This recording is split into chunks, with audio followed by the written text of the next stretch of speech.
What's up, everybody? OMB. Hey, look, I appreciate y'all subscribing to the channel. Do subscribe if you're not subscribed and hit that bell icon so you can be notified of future videos. You know something? I like to do this from time to time. You know, you have a lot of people in this world who love to call us Americans, at least elude to us Americans, not knowing what we're talking about or being stupid about almost any sport. You know what I'm saying? They're like, oh, they don't know what they're talking about. Da, da, da, da. So when we talk about boxing, they say we don't know what we're talking about, but yet our history shows that we have more champions than anybody in the fucking world, excuse my language, in the world in boxing. So I'm not getting that comment. You know what I'm saying? So first, let me say this. I'm 51 years old. I don't know how old you are, Mr. James Daly, but I've been watching boxing a very long time. You know what I'm saying? It's been handed down like that. Father was used to boxing. I can say he was a professional boxer, but he stopped because of the nosebleeds. You know what I'm saying? But you know, he got me into it when I was young, and I've been into it ever since. But anyway, I'm gonna read his comment because his comment is indicative of a lot of people from overseas when it comes to us American fans of boxing or whatever. He says Tszyu's last 8 opponents, and I'm gonna break down each thing he said so he can see this video because it's too much to try to, you know, put all this stuff in the comments. So I'd rather just make a video out of it.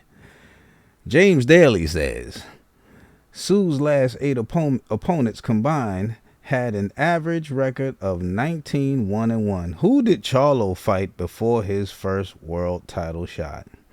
Charlo never wanted to fight Tszyu. Now he's been mandated to retain his undisputed title. That's just 2 things I want to tell you about.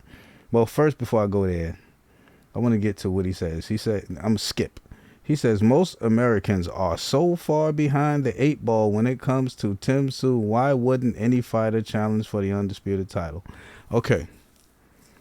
He says that most of us are so far behind the 8 ball when it comes to Tszyu. He really meant we're behind the 8 ball, period, point blank. Because that's what most of them mean. So I'm going to cut out his candy holding. You know what I'm saying?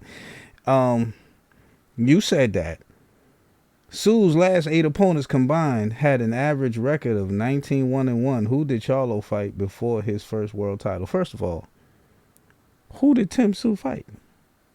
It ain't about how many people, how many fights you had. It's about who you fought. So who did he fight? Who were those opponents? Were any of them world beaters? I never. You know what? We can go ahead and kill that right now. We can kill that right now. I'm on Tszyu's box rack. Gosha, Inau, whatever the guy name is, those 2. Neither one of them are world beaters. Dennis Hogan, Boyan Morgan, Jeff Horn, Jack Brubaker, Dwight Ritchie, Joel Camilleri, whatever his name is. Man, these are a bunch of dang on nobodies who, man, get out of here. Who he fought? Name one person on here who can beat Tony Harrison. One. Just one of Jamel Charlo opponents. Just that one. Name anybody on Tszyu's roster that he fought who can beat Tony Harrison. Name him. Oh, crickets, right? Because there is none. All of these guys here will get destroyed by Tony Harrison.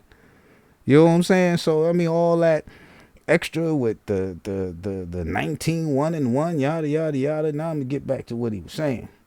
You know what I'm saying? He said, as far as Terrell Gosha, it's funny. It's funny how Americans give him 0 credit for the perfect shot that caught Tszyu and how they conveniently forgot what happened in rounds 2 and 12. Most Americans are so far behind the 8 ball when it comes to Tszyu. Why wouldn't any fighter challenge for the undisputed title? Seriously. Well, first of all, who did Tszyu fight to put him in contention up to Jamel Charlo? Who? What What was the? Give me a top 5. Who did he fight that was in the top 5? Crickets, right? You see what I'm saying? You know, and he said Charlo needs a KO to win. That this is a fact based on skills, styles, and conditioning. Let me tell you something. He has skill, he has style, and he has conditioning. You know what I'm saying? At times, like at first, he used to seem a little tight to me. Through the whole fight, he seemed a little bit tight. But now he done loosened up. I done watched the man pass 3 fights, yo. The man done loosened up. He fell into himself. You know what I'm saying? He's not tight like that no more. He's moving right. He's setting you guys up. He's doing all the right things. I seen him. You know what I'm saying? So, I mean, I'm giving my honest opinion. So, you know, for somebody to say something like that, man, about we behind the 8 ball on Tszyu. No, we're not behind the 8 ball on Tszyu. Tszyu is behind the 8 ball jumping up like that. Now, first of all, you know, I'm paraphrasing at this point. Your question was, who wouldn't want to fight for the look? I got a question. What happened when people go up to Canelo? You know what I'm saying? Andre went up to Canelo and just politely asked him for a fight. Canelo went off. He's a champion. He does what the hell he want to do. Now, you look at Joshua and all of them. They avoided everybody. They were mandated to fight whoever. Jermell Charlo could have played that role. He could have played that role. Like, look, man, I'm going to play the role that everybody else play. I'm going to go ahead and duck this dude. But nah, he ain't ducking him. He took the fight. And he going to whoop that ass personally. That's how I feel. You know what I'm saying? So y'all say what y'all want to say. And before you sit up here and talk about what we behind the 8 ball on, you think about who you talking to. OMB signing out. Peace.